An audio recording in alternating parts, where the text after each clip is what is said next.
중국에 관련된 정보가 폐쇄적이고 좀 불투명한 경우가 많아요. 그래서 특히 중국 유학 부분에 있어서는 학생들이 경우에 따라서는 사기도 당하죠. 학부모도 마찬가지고, 당해도 창피해서 당했다고 말도 못하고.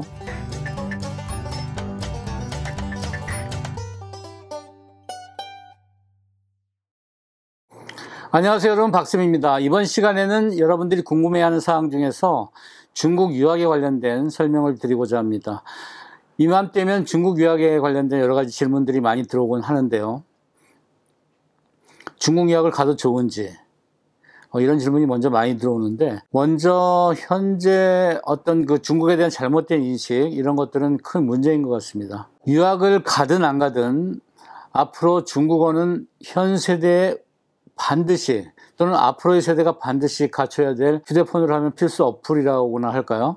그래서 중국에 대해서 긍정적인 시각을 갖는 게 상당히 중요하다고 생각을 합니다. 최근 들어보면 반중 정서에 기인해서 여러 가지 중국에 대해서 사실은 안 좋은 부분을 부각을 시켜서 관심을 끌고 있는 그런 유저들도 볼 수가 있는데요.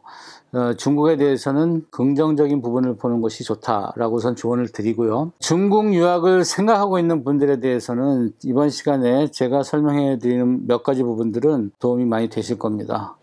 가장 많이 들어오는 질문 중에서 언제부터 준비하는 것이 좋은가, 또는 안전한가, 또는 전망은 있는가, 전공은 어떤 것을 선택을 해야 되는지, 또는 졸업 후에 취업이나 진로는 어떤지, 또 유학 비용과 대학 선택은 어떻게 해야 되는지, 이런 문제들이 있는데요. 하나씩 간단하게 짚어드리도록 하겠습니다. 사실 중국 유학을 생각을 하게 되면 가장 문제에 부딪히는 것이 중국에 대한 정보, 중국 대학 정보라든지 중국 유학에 관련된 정보는 상당히 폐쇄적이고 불투명한 경우가 많습니다. 그리고 인터넷에 떠도는 이런 여러 가지 찌라시라든지 유튜브도 마찬가지지만 사실상 정확한 정보를 찾아보기 어렵습니다. 제가 이번 시간에 이런 영상을 찍는 하나의 이유도 되는데요. 중국 유학을 딱 생각했을 때 최초로 어떠한 조언을 듣느냐가 학생이나 학부모 입장에서는 상당히 영향을 많이 끼칩니다.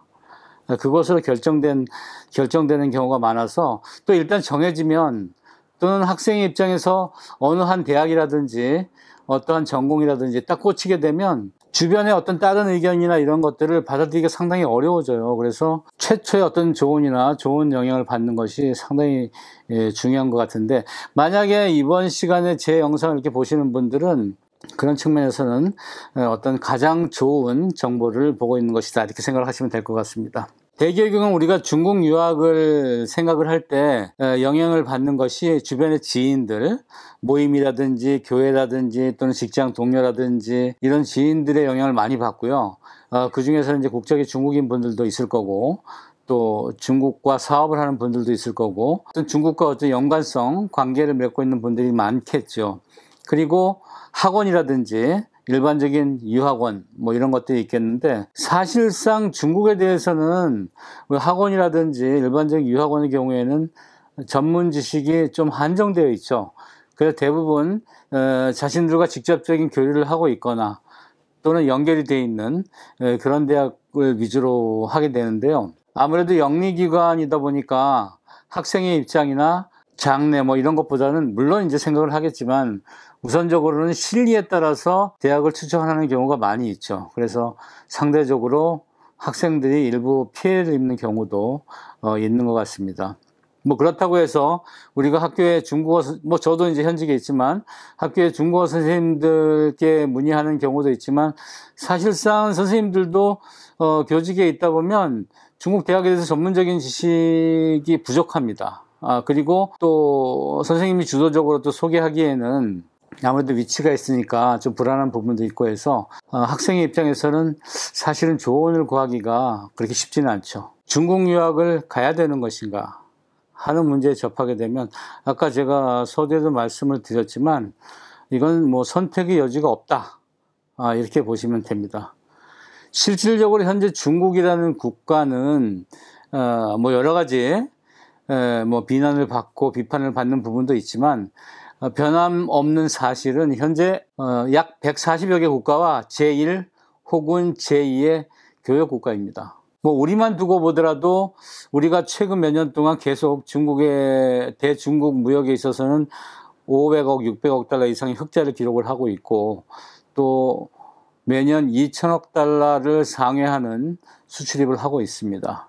그래서 우리나라 전체 무역의 40% 이상을 점유하고 있죠. 이런 부분들은 우리가 무시할 수 없는 현실적인 부분이에요. 그래서 지금 공부하고 있는 학생들 또는 대학을 지나가는 학생들도 만약에 취업을 생각하고 있다고 한다면 사실상 중국어에서 자유롭기가 쉽지가 않습니다. 그리고 직장에 들어가서도 승진을 생각하고 있다라고 한다면 영어와 아울러서 중국어는 반드시 우리가 공부를 해야 되는 그런 언어다 이렇게 생각을 하고 있으면 되겠습니다. 대개 중국 유학을 가려면은 언제부터 준비를 해야 되느냐.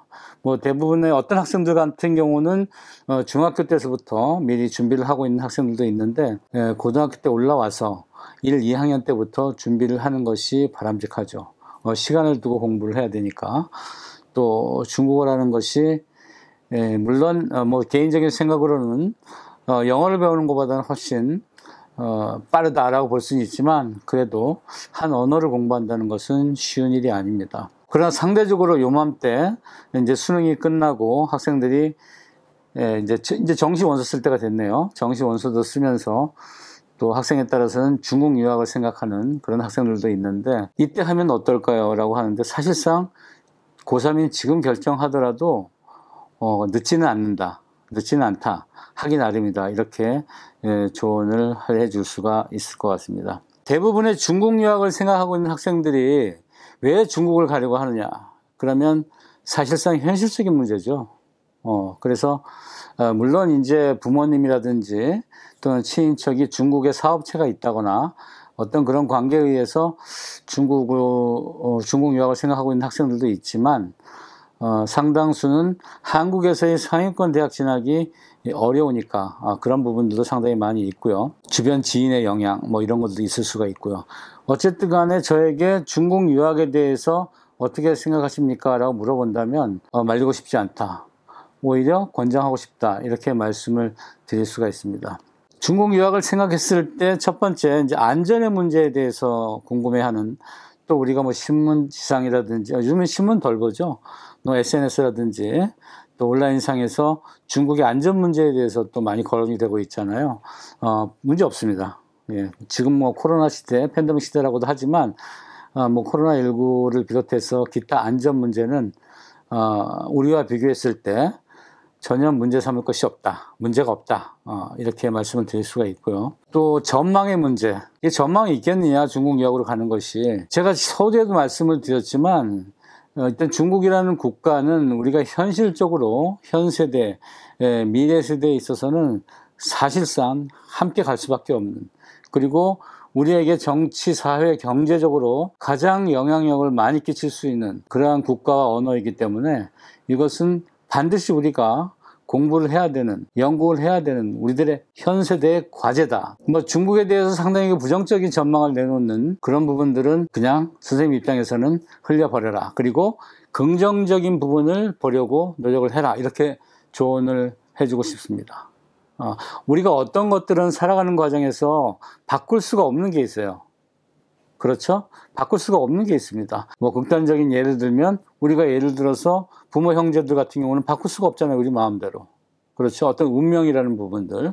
그 역사의 흐름이라는 측면에서 볼 때 우리가 우리의 가장 가까운 주변 국가인 중국은 사실은 뗄래야 뗄 수가 없는 굉장히 앞으로도 미우나 고우나 같이 가야만 되는 그런 어떤 운명적인 지정학적 위치를 가지고 있다. 이렇게 본다면 우리가 이것을 배척하고 부정하기보다는 긍정적인 측면을 찾아서 받아들이고 서로 협력할 수 있는 그러한 방법을 찾아가는 것이 상당히 중요하다.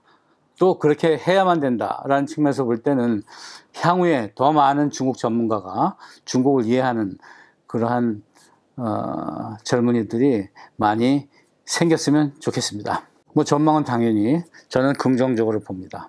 전공 선택의 문제에 관련된 질문을 항상 하곤 하는데요. 현재 중국으로 가는 현재 이 시간에 중국 유학을 생각하는 학생들의 수준은 대부분은 중국어를 전공을 해야 하는 수준입니다. 아직까지는 상당 부분이. 물론 이제 그렇지 않은 경우도 있긴 하지만, 그럼에도 불구하고 나는 대외 한어는 가지 않겠다. 지금 뭐 대외 한어라는 명칭보다는 한어학이라는 명칭을 많이 사용하고 있는데, 중국 현지에서 우리가 대외 한어라는 전공에 대해서는 부정적인 어떤 그런 느낌이 많잖아요. 온라인에 이제 떠도는 이야기들도 그렇고. 그러나 그것은 그렇지 않다. 그렇지 않다. 단적으로 얘기해서 중국에 갔을 때 제가 늘 우리 학생들에게 강조하는 말이, 제발 그런 생각하지 말고 중국어나 좀 제대로 배우고 와라. 이런 이제 조언을 많이 하곤 하죠. 그래서 여러분들이 대외 한어라는 전공, 지금은 잘 쓰지도 않는 명칭이지만 이 대외 한어라는 전공에 대한 어떤 선입감, 이런 것은 버려라, 이렇게 조언을 하고 싶고요. 요즘에 학생들이 이제 선호하는 과 같은 경우는 국제경제무역, 이런 과들 많이 선호를 하고 있는데, 뭐 외국어 계열도 간혹 있고요. 그러나 본인이 전공하고자 하는 그 전공 분야에서 내가 잘 적응을 할 수 있는지에 대한 분명한 고려를 하고 진학을 결정을 해야 됩니다. 의욕만 앞선다고 되는 건 아니니까요. 그래서 자기의 분명한 현재 위치를 직시하고 인정하고, 그리고 자기가 할 수 있는 할 수 있는 범위 내에서 최선의 선택을 하는 것이 가장 중요합니다.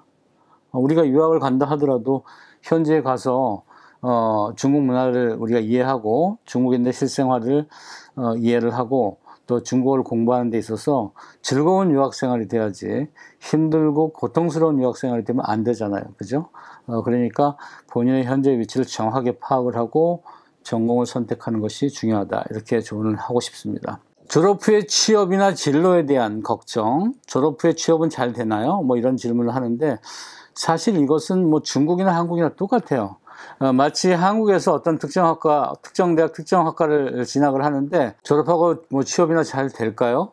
라는 질문을 많이 던지잖아요. 근데 사실은 우리가 졸업 후에 진로나 뭐 취업에 관련된 부분은 지극히 개인적인 일입니다. 그러니까 내가 잘 준비가 되어 있으면 어느 학과 어느 대학을 졸업을 한다 하더라도 취업이 잘 되는 것이고, 그렇지 못하면 어려운 게 사실이잖아요. 그렇죠? 근데 이제 중국으로 우리가 유학을 간다는 얘기는 상대적으로 한국에서 공부하는 것보다 중국어를 잘 공부할 수 있다라는 어떤 기본적인 장점이 있잖아요. 중국어를 잘 공부를 하고 오면 충분하다. 그러니까 졸업 후에 취업 이런 걱정하지 말고 가서 열심히 잘 공부하고 졸업을 제대로 하고 한국으로 돌아와라, 이렇게 조언을 하고 있고요.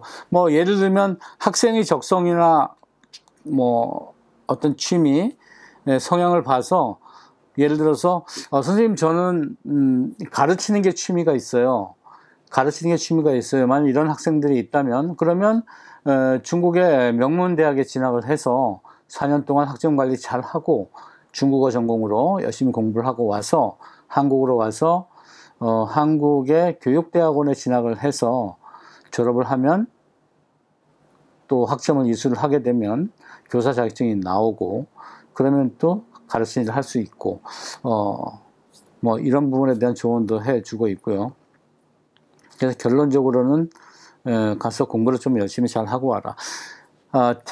근데 이제 상당수의 학생들이 사실은 가장 큰 문제가 공부를 열심히 안 하는 데 있어요. 만약에 가서 학점 관리가 잘 되고 공부를 잘 하고 올 수가 있다면 뭐 졸업 후에 취업 걱정은 전혀 할 필요가 없다.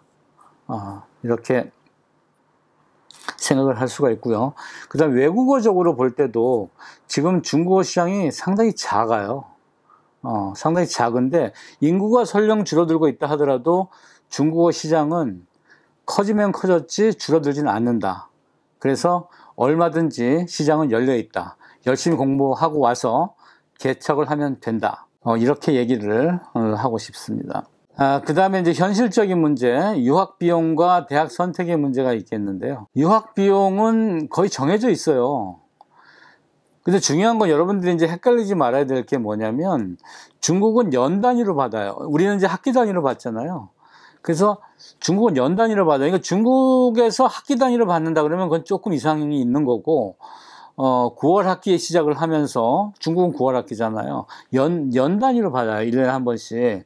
그래서 학비는 대개 인민폐 기준으로 2만 위안에서 2만 8천 위안, 2만 위안에서 3만 위안, 좀 러프하게 보면, 환율로 따졌을 때 보통 1대 165에서 1대 185까지 가니까 최근에는 그냥 러프하게 그냥 여유 있게 200으로 잡는다 하더라도 연간 400만 원에서 600만 원 수준을 넘지 않는다, 이렇게 보시면 되고요. 그냥 서울에 있는 종합대학으로 봤을 때는, 서울에 있는 종합대학 다니는 것보다 학비 기준으로 봤을 때는 한 절반 정도 들어간다, 아니면 절반을 약간 상회하는 그 정도 들어간다라고 보시면 될 것 같아요. 북경상해 대도시 대학들을 많이 생각을 하고 있잖아요. 물론 상관은 없습니다. 북경상해 대도시도 좋고요. 또 지방에도, 중국은 워낙 큰 땅이니까 지방에도 얼마든지 못지않게 큰 대학들이 있으니까, 그 대신에 이제 우리가 참고로 해야 될 것이 학습 환경, 그리고 고려를 해야 될 것이 한국 학생 수가 얼마나 되는가, 또 그런 부분도 고려를 해야 되겠죠. 상대적으로는 그 북경이나 상해 같은 대도시가 생활비가 많이 들어갑니다. 30%? 물론 학비도 비싸고요. 학비도 조금 더 비싼 경향이 있고, 생활비가 일단 많이 들어요. 네, 그런 부분을 조금, 그렇다고 해서 뭐 이렇게 막 뭐 영어권처럼 그렇게 많이 들어가는 건 아니지만, 비용이 조금 더 들고, 그리고 아무래도 한국 학생들도 많고 공부 외적인 어떤 유혹에 빠질 수 있는 요인도 많이 있다라는 부분을 좀 감안을 하면 되겠고요. 한 달 생활비 같은 부분에 대해서는, 이것도 이제 생활비 자체가 지역에 따라 차이가 많이 나거든요.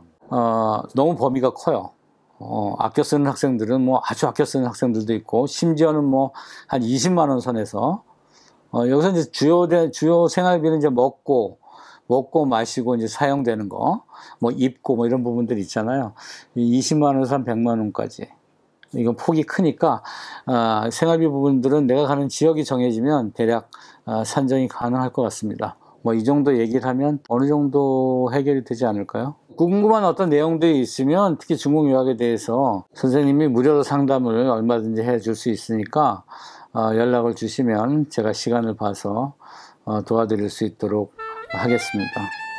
앞으로도 여러 가지 다양한 중국 관련된 소식, 또는 중국어 학습, 또 우리 학생들 공부하는 중국어 교과서 관련된 내용, 다양한 분야에서 여러분들에게 좋은 정보를 제공해 주도록 노력을 하겠습니다. 중국어에 대해서 가장 신뢰할 수 있고, 그리고 믿을 수 있는 정보는 박영호TV에서 얻어가시기 바랍니다. 중국어는 박영호TV에서 구독, 좋아요